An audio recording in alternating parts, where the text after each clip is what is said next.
Thomas സാറേ നമസ്കാരം. നമസ്കാരം. എല്ലാ പ്രേക്ഷകർക്കും നമുക്ക് തിരുവോണാശംസകൾ നേരാം. അതെ, തിരുവോണ നാളിൽ ABC വളരെ കൗതുകമുള്ള ഒരു കൊച്ചു കാര്യം ചർച്ചയ്ക്കെടുക്കുകയാണ്. ചോദ്യം ഇതാണ്: ഓണം ആരുടേതാണ്? നേർക്കുനേരെയുള്ള ആദ്യത്തെ ഉത്തരം തീർച്ചയായും ഓണം എല്ലാ മലയാളികളുടേതുമാണ്. ഓണം കേരളത്തിൻ്റെ ദേശീയ ആഘോഷം എന്ന് പറഞ്ഞാൽ ഈ ദേശത്തെ സകല പുൽക്കൊടികൾക്കും സകല ജീവജാലങ്ങൾക്കും സന്തോഷം വരുന്ന ഒരു സ്വപ്നത്തിൻ്റെ തിരുനാളാണ് തിരുവോണം. ഇന്ന് നമ്മൾ ചർച്ച ചെയ്യുന്നത് അതിനിടയിൽ ഈ ഓണത്തെക്കുറിച്ച് നടന്ന ഒരുപാട് സംവാദങ്ങളുണ്ട്, തർക്കങ്ങളുണ്ട്. ഓണം ആരുടേതാണ് എന്ന ചോദ്യത്തിൻ്റെ അടുത്ത ചോദ്യം അത് ഹിന്ദുവിൻ്റേത് മാത്രമാണോ? ഇനി ഹിന്ദുവിൽ തന്നെ ബ്രാഹ്മണൻ്റേതാണോ? അബ്രാഹ്മണൻ ഓണമുണ്ടോ? ദളിതൻ ഓണമുണ്ടോ? ഇങ്ങനെയുള്ള ഒരുപാട് സംവാദങ്ങൾ. അങ്ങനെയാണെങ്കിൽ ഒരു പ്രധാനപ്പെട്ട ചോദ്യം ഞാനും തോമസ് സാറും നേരിടുന്നുണ്ട്. എന്താണ് മുസൽമാൻ്റെ ഓണം എന്ന ചോദ്യം എന്നോട് പലരും ചോദിക്കാറുണ്ട്. ഞാനത് ഒരുപാട് അന്വേഷിക്കുകയും അത് പരമാവധി വിശദീകരിക്കുകയും ചെയ്യുന്ന ഒരാളാണ്. ഇന്ന് ഞാൻ അറിയാൻ ആഗ്രഹിക്കുന്നത് എന്താണ് ക്രിസ്ത്യാനിയുടെ ഓണം? ക്രിസ്ത്യാനിയുടെ ഓണത്തെക്കുറിച്ചുള്ള ആത്മീയമായ സമീപനം, മതപരമായ സമീപനം എന്താണ്? സമുദായ നേതൃത്വത്തിൻ്റെ സമീപനം എന്താണ്? ക്രിസ്ത്യാനികളായ പൊതുസമൂഹം ഒരുപക്ഷെ സഹസ്രാബ്ദങ്ങൾക്ക് മുമ്പേ ഈ ഏതാണ്ട് 2 സഹസ്രാബ്ദമെങ്കിലുമായിട്ട് മലയാളത്തിൽ ഇഴുകിച്ചേർന്ന ഈ സംസ്കാരത്തിൻ്റെ ഭാഗമാണ്. മലയാള ഭാഷ പഠിച്ചിട്ട് ആദ്യമായി ഒരുപക്ഷെ ഒറിജിനൽ മലയാളി നിഘണ്ടു നിർമ്മിക്കുന്നതിന് മുമ്പേ നിഘണ്ടു നിർമ്മിച്ച ഗുണ്ടർട്ട് സായിപ്പിൻ്റെ സമുദായമാണ്. ഇവിടെ വന്ന് സംസ്കൃതം പഠിച്ച് സംസ്കൃത കോളേജ് തുടങ്ങിയ കുര്യാക്കോസ് അച്ഛൻ്റെ സമുദായമാണ്. മലയാള സിനിമയിൽ ഇന്നും ഏറ്റവും വലിയ സ്വാധീനമായി നിൽക്കുന്ന കൊച്ചിൻ കലാഭവൻ പോലുള്ള സ്ഥാപനങ്ങൾക്ക് നേതൃത്വം നൽകിയ ഒരു സമുദായത്തിൻ്റെ പേരാണ് ക്രിസ്തീയ സമുദായം. മാത്രമല്ല വിദ്യാഭ്യാസത്തിലും ആരോഗ്യരംഗത്തും അതിലേറെ നമ്മുടെ മലമേടുകളെ പൊന്നാക്കി മാറ്റിയ കാർഷിക വിപ്ലവത്തിലും വലിയ പങ്ക് വഹിച്ച കേരളത്തിൻ്റെ ഒരു മാതൃകാ സമുദായമാണ് ക്രിസ്ത്യാനിറ്റി. ഈ കേരളത്തിൻ്റെ ദേശീയ ആഘോഷമായ ഓണത്തെ ആ സമുദായം എങ്ങനെ അറിയുന്നു, ആ സമുദായം എങ്ങനെ തിരിച്ചറിയുന്നു, എങ്ങനെ അംഗീകരിക്കുന്നു, എങ്ങനെ ആഘോഷിക്കുന്നു എന്നറിയാനാവട്ടെ ഈ ABCയുടെ തിരുവോണ നാളിലെ ആദ്യത്തെ പ്രക്ഷേപണം. തീർച്ചയായിട്ടും സാറ് പറഞ്ഞു തുടങ്ങും. ഓക്കെ. അപ്പോൾ ക്രിസ്ത്യൻസിൻ്റെ കേസിൽ ഓണാഘോഷത്തെപ്പറ്റി പ്രത്യേകിച്ച് ഒബ്ജക്ഷൻ ആർക്കും ഇല്ല എന്നുള്ളതാണ് യാഥാർത്ഥ്യം. എല്ലാ പാരിഷ് ലെവലിൽ എല്ലായിടത്തും എല്ലാ പള്ളികളിലൊക്കെ ആഘോഷങ്ങൾ നടക്കാറുണ്ട്. അപ്പോൾ അതിനൊന്നും ആർക്കും തടസ്സമില്ല. പള്ളികളിൽ ഓണാഘോഷം നടക്കാറുണ്ട്. പള്ളി എന്ന് പറഞ്ഞാൽ ആ ബിൽഡിംഗ് ആയിരിക്കുന്നില്ല, ചിലപ്പോൾ അതിൻ്റെ ഓഡിറ്റോറിയം എന്തെങ്കിലും ഇടവക അതിന് നേതൃത്വം നൽകാറുണ്ട്. അത് ആഘോഷിക്കാറുണ്ട് പൊതുവിൽ എല്ലാ സ്ഥലങ്ങളിലും. അതിലാർക്കും ഒബ്ജക്ഷനും ഇല്ല. എല്ലാവരും അതിൽ എല്ലാ സഭകളും അംഗീകരിക്കുന്നുണ്ട്. ഏകദേശം എല്ലാവരും അങ്ങനെയൊക്കെ തന്നെയാണ് പൊതുവിൽ.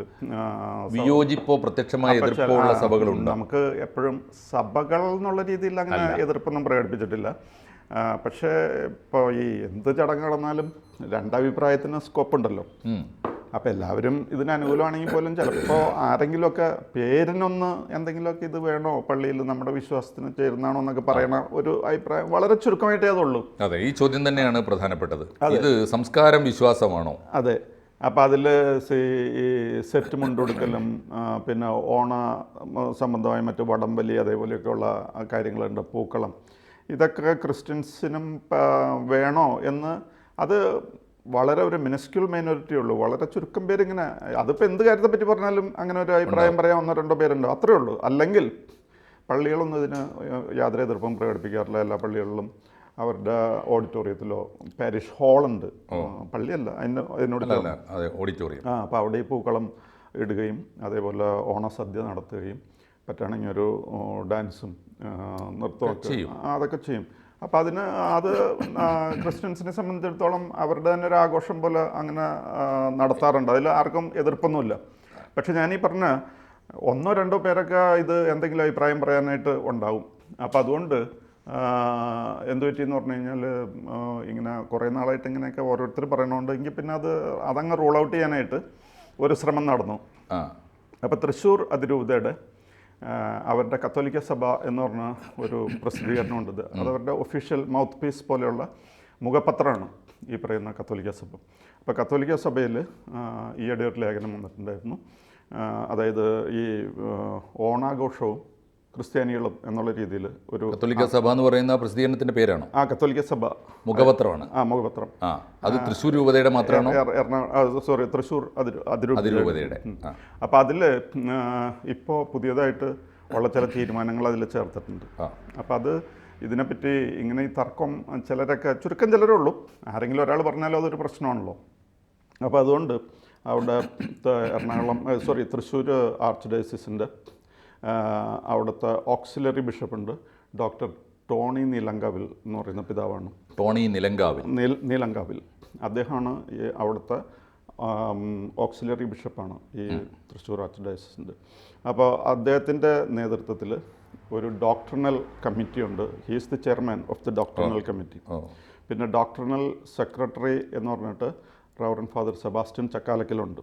അപ്പോൾ സെബാസ്റ്റ്യൻ ചക്കാലക്കൽ അവിടെ അതിൻ്റെ സെക്രട്ടറി ആയിട്ട്. ഡോക്ടറിനൽ സമിതി എന്ന് പറയുന്നത് ഇതിന്റെ നയരൂപീകരണ സമിതിയല്ലേ? നയരൂപീകരണവും പിന്നെ ഈ വിശ്വാസ സത്യങ്ങളെ പറ്റിയുള്ള തർക്കങ്ങളൊക്കെ ഉണ്ടല്ലോ, അത് പരിഹരിക്കാനായിട്ട്. അപ്പോൾ ഈ നീലങ്കാവിൽ പിതാവ് ഈ സെബാസ്റ്റ്യൻ ചക്കാലക്കൽ എന്ന് പറയുന്ന റവറൻഡ് ഫാദർ അദ്ദേഹത്തെ ഏർപ്പെടുത്തി ഇതിനെപ്പറ്റിയൊരു സ്റ്റഡിയൊക്കെ നടത്തിയിട്ടൊരു തീരുമാനമെടുത്ത്. അപ്പോൾ അതിനെപ്പറ്റി അവരിപ്പോൾ ഒഫീഷ്യലായിട്ട് തന്നെ ഒരു ഈ ഡോക്ടറിനൽ കമ്മിറ്റിയുടെ ഫൈൻഡിങ്സ് അവർ പ്രസിദ്ധീകരിച്ചിട്ടുണ്ട്. ഒരു ഔദ്യോഗിക രേഖയായിട്ട് അത് പ്രസിദ്ധീകരിച്ചിട്ടുണ്ട്. അതെ, പുറത്തു വന്നിരിക്കുന്നു. അപ്പോൾ ഓണാഘോഷവും ക്രൈസ്തവ വിശ്വാസവും എന്ന പേരിൽ അവർ ഇറക്കിയിട്ടുണ്ട്. അപ്പോൾ അവർ ഇതിനെപ്പറ്റി പറയുന്നത് ഇത് നമ്മുടെ വിശ്വാസങ്ങളായിട്ടൊന്നും ബന്ധപ്പെടുത്തി കാണേണ്ട കാര്യമില്ല, ഇതൊരു സാംസ്കാരിക ചടങ്ങാണ്. അത് നമ്മുടെ സമത്വവും സാഹോദര്യവും ഒക്കെ പ്രകടിപ്പിക്കുന്ന ഒരു ചടങ്ങായിട്ട് മാത്രം കാണുക, അതിൽ ആക്റ്റീവായിട്ട് പങ്കെടുക്കുക, വേറെ പ്രശ്നങ്ങൾക്കൊന്നും നിൽക്കണ്ട. അതായത് ഓണത്തെ വിശ്വാസപരമായിട്ട് മതവിശ്വാസവുമായിട്ട് ബന്ധപ്പെടുത്തി കാണാതെ ഇത് ഒരു സാംസ്കാരിക നടപടി, നമ്മുടെ എല്ലാവരുടെയും സാഹോദര്യം നിലനിർത്താനുള്ള നടപടി എന്നുള്ള രീതിയിൽ കണ്ട് അതിനെ ആക്റ്റീവായിട്ട് പാർട്ടിസിപ്പേറ്റ് ചെയ്യുക, പങ്കെടുക്കുക എന്നൊക്കെയാണ് ഇപ്പോൾ ഈ പറയുന്ന ഓണാഘോഷവും ക്രൈസ്തവ വിശ്വാസവും എന്നുള്ള ആ ഫൈൻഡിങ്സിൽ അവർ തീരുമാനിച്ചിരിക്കുന്നത്. അപ്പം അതിൻ്റെ നാം ജീവിക്കുന്ന നാട്ടിൻ്റെ സംസ്കാരം, അതെ, സംസ്കാരം അത് ഏറ്റുവാങ്ങുകയും അതിൻ്റെ ഭാഗമാവുകയും ചെയ്യാം. അതിനെ വിശ്വാസവുമായിട്ട് കൂട്ടിക്കൊടുക്കേണ്ട ആവശ്യമില്ല. പിന്നെ അതിൽ 1-2 പോയിന്റ്സ് ഒക്കെ പറഞ്ഞിട്ടുണ്ട്, വേറെയും കൂടി ചേർത്തിട്ടുണ്ട്. ഇതര മതങ്ങളോട് എപ്പോഴും നമ്മൾ യോജിച്ചു പോവുക, അവരോട് ബഹുമാനം പ്രകടിപ്പിക്കുക, അവരുടെ നന്മ എന്തെങ്കിലും ഉണ്ടെങ്കിൽ അത് അംഗീകരിക്കാനും അത് ബഹുമാനത്തോടു കൂടി കാണാനും നമ്മൾ പഠിക്കണം എന്നാണ് അതിൽ പറയുന്ന വേറൊരു പോയിന്റ്. ഈ പിന്നെ വേറൊരു കാര്യം പറഞ്ഞിരിക്കുന്നത് മറ്റുള്ള മതങ്ങളെ ഇഴത്തരുത്. ഒരു വളരെ പ്രധാനപ്പെട്ടതാണ്. ഇഴത്തരുത് മാത്രമല്ല, ആരെയും ജീവിത നിലവാരം കണ്ടിട്ട് ആരുടെയെങ്കിലും ജീവിത നിലവാരം താഴ്ന്നതാണെന്ന് പറഞ്ഞുകൊണ്ട് അതിനെ ആക്ഷേപിക്കുന്ന രീതി പാടില്ല. പിന്നെ മതാന്തര സംവാദമാണ് വേറൊരു തേർഡ് പോയിന്റ്. അതെ, ഇന്റർഫെയ്ത്ത് ഡയലോഗ്. എല്ലാ മതങ്ങളുമായിട്ട് നമ്മൾ ഒരു ഹെൽത്തി ആയിട്ടുള്ള രീതിയിൽ സംവാദം നടത്തുക, വഴക്കം തർക്കമൊന്നും ഒച്ചപ്പാടുണ്ടാക്കാനല്ല, എല്ലാം അങ്ങോട്ടും ഇങ്ങോട്ടും നമ്മുടെ ഐഡിയാസ് ഷെയർ ചെയ്യുക, അങ്ങനെയും പറഞ്ഞിട്ടുണ്ട്. അപ്പോൾ പിന്നെ അതിൻ്റെ കൺക്ലൂഷനായിട്ട് പറഞ്ഞിരിക്കുന്നത് ഇതാണ്, നമ്മൾ നേരത്തെ പറഞ്ഞതുപോലെ ഇതിന് സാംസ്കാരികമായ ഒരു കാര്യമായിട്ട് മാത്രം കണ്ടാൽ മതി, മതവിശ്വാസവുമായിട്ട് ബന്ധപ്പെടുത്തേണ്ട, ഇത് സാഹോദര്യം ഒന്നുകൂടി വർദ്ധിപ്പിക്കാനുള്ള ഒരു അവസരമായിട്ട് കണ്ട് അതിൽ ആക്റ്റീവായിട്ട് പങ്കെടുക്കുക. അതിൽ മതത്തിന് അല്ലെങ്കിൽ ക്രിസ്ത്യാനിറ്റിക്ക് യാതൊരു എതിർപ്പുമില്ല. It is not against Christianity. ഇനി അതിനെപ്പറ്റി ഒരു ചർച്ചയും വേണ്ട, അതിനെപ്പറ്റി ഒരു തർക്കവും വേണ്ട എന്നുള്ള ഒരു കാറ്റഗോറിക്കൽ അൺഇക്വോക്കൽ എന്ന് പറഞ്ഞാൽ അന്തിമ വിധി എന്ന് പറയാം അല്ലേ? കേരളത്തിലെ ക്രിസ്ത്യൻ കമ്മ്യൂണിറ്റിക്ക് ഒരു മതമേധാവിത്വത്തിൽ നിന്ന് കിട്ടാവുന്ന ഉത്തരവാദപ്പെട്ട സമിതി ആലോചിച്ചുണ്ടാക്കിയ ഒരു രേഖ വന്നിരിക്കുന്നു. ഇനി അതിനെക്കുറിച്ചൊരു തർക്കമില്ലാത്ത വിധം കേരളത്തിലെ ക്രിസ്ത്യാനിറ്റിക്ക് ഓണാഘോഷത്തിൽ പങ്കുചേരാം.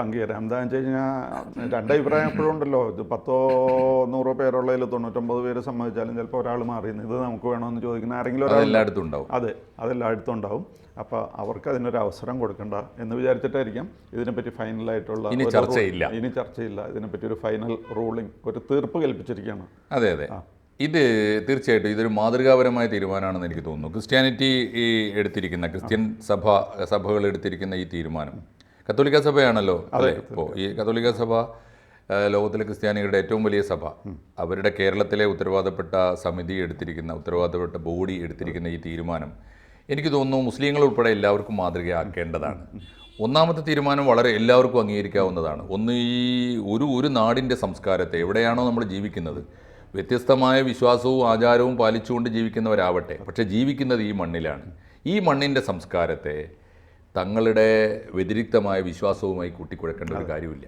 മനുഷ്യരെ പരസ്പരം സ്നേഹിച്ച് അന്യവിശ്വാസങ്ങളെ പരസ്പരം ആദരിച്ച് ഒരുമിച്ചൊരു മണ്ണിൽ ജീവിക്കാൻ പറ്റുന്നതിനാണ് ഒരു ദേശം എന്ന് പറയുക. അപ്പോൾ അവിടെ ഒരു ദേശീയ ആഘോഷമുണ്ടെങ്കിൽ അത് വളരെ വളരെ കൃത്യമായി ആ മണ്ണിൽ ജീവിക്കുന്ന എല്ലാ മനുഷ്യരുടേതുമാണ്. ആ ബോധ്യത്തിലേക്ക് കേരളത്തിലെ മുസ്ലിം സമൂഹവും ഉണർന്നു നിന്നൊരു കാലം ഉണ്ടായിരുന്നു സാറേ. പക്ഷേ അവിടുന്ന് പുറകോട്ട് പോയിരിക്കുകയാണ്. ആധുനിക സമൂഹത്തിൽ ഇപ്പോൾ നടക്കുന്നത് ഓണം കൂടുന്നത് അനിസ്ലാമികമാണ്. ഞാൻ ഈ പറഞ്ഞോണം ക്രിസ്ത്യാനിറ്റിയിലും ആ പ്രോബ്ലം ഉണ്ട്. ഒരു മിനിസ്ക്യൂൾ മൈനോറിറ്റി ഞാൻ പറഞ്ഞല്ലോ, 100-ൽ ചിലപ്പോൾ അത് തന്നെ ആയിരിക്കും മുസ്ലിമിലും. ഒരാളായിരിക്കും ചിലപ്പോൾ ബഹളം ഉണ്ടാക്കാനുണ്ടാവുന്നത്. പക്ഷേ അതും ഒരു പ്രശ്നം. രണ്ടാളോ എതിർത്താലും പ്രശ്നമാണ്. പക്ഷേ മുസ്ലിങ്ങൾക്കിടയിൽ സംഭവിക്കുന്നത് അങ്ങനെ ഓണത്തിനെതിരായി സംസാരിക്കുന്ന അതിന് ആക്സസ് ഉണ്ടാകുന്നു. പള്ളികളിൽ പോലും അത്തരം പ്രസംഗങ്ങൾ നടക്കുന്നു. ഘോരഘോരമായ മതപ്രഭാഷണങ്ങൾ നടക്കുന്നു. യൂട്യൂബിൽ ഇവർക്ക് വലിയ തോതിലുള്ള വിപണനം സാധ്യമാകുന്നു, വിനിമയം സാധ്യമാകുന്നു. എന്നിട്ട് അതിനെ സ്വാധീനിക്കുന്ന മട്ടിൽ സാധാരണക്കാരായ മുസ്ലിങ്ങൾക്കിടയിൽ സ്വാധീനിക്കപ്പെടുകയും ചെയ്യുന്നു. തീർച്ചയായിട്ടും അത് പക്ഷേ അതിനെതിരായുള്ള വർക്കും വലിയ ബോധവൽക്കരണം സത്യത്തിൽ അതാണ് ഒറ്റപ്പെട്ടതായി നടക്കുന്നത്.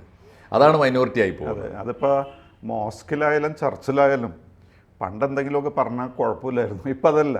ഇപ്പം അത് അപ്പം തന്നെ യൂട്യൂബിലേക്കും എടുത്തു പോകും.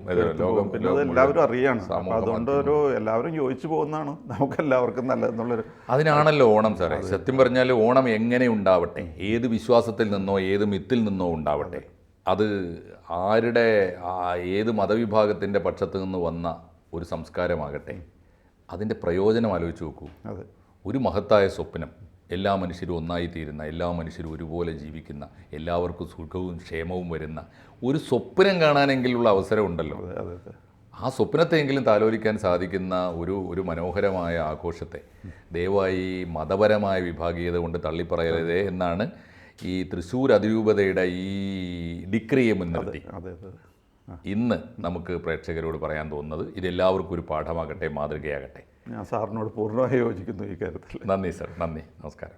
കൂടുതൽ വാർത്തകളും വിശേഷങ്ങളും നിങ്ങളിലേക്ക് എത്താൻ ABC മലയാളം സബ്സ്ക്രൈബ് ചെയ്യുക, ബെൽ ബട്ടണും അമർത്തുക.